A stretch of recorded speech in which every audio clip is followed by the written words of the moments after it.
রাজধানীর মিরপুর থানাধীন এলাকায় বৈষম্য বিরোধী ছাত্র আন্দোলনে মোহাম্মদ সাগর হত্যার মামলায় মানিকগঞ্জ ২ আসনের আওয়ামী লীগ দলীয় সাবেক সংসদ সদস্য এমপি কণ্ঠশিল্পী মমতাজ বেগমের ৪ দিনের রিমান্ড মঞ্জুর করেছেন আদালত।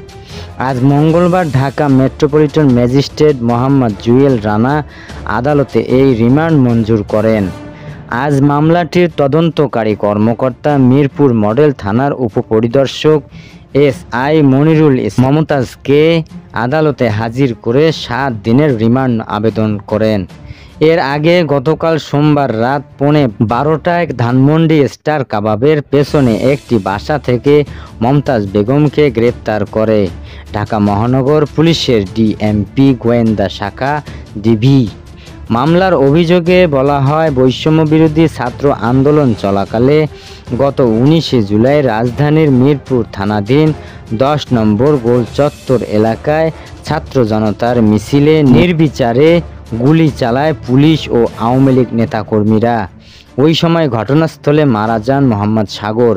এই ঘটনায় গত ২৭শে নভেম্বর নিহতের মা বিউটি আক্তার মিরপুর থানায় শেখ হাসিনার নাম উল্লেখ করে ২৪২ জনের নামে হত্যা মামলায় দায় করেন।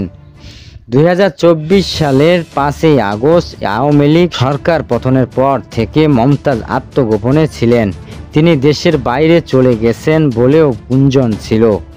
লোকসঙ্গীতের জনপ্রিয় শিল্পী মমতাজ নবম সংসদ নির্বাচনের পর ২০০৯ সালে সংরক্ষিত নারী আসনে আওয়ামী লীগের মনোনয়নে সংসদ সদস্য হন।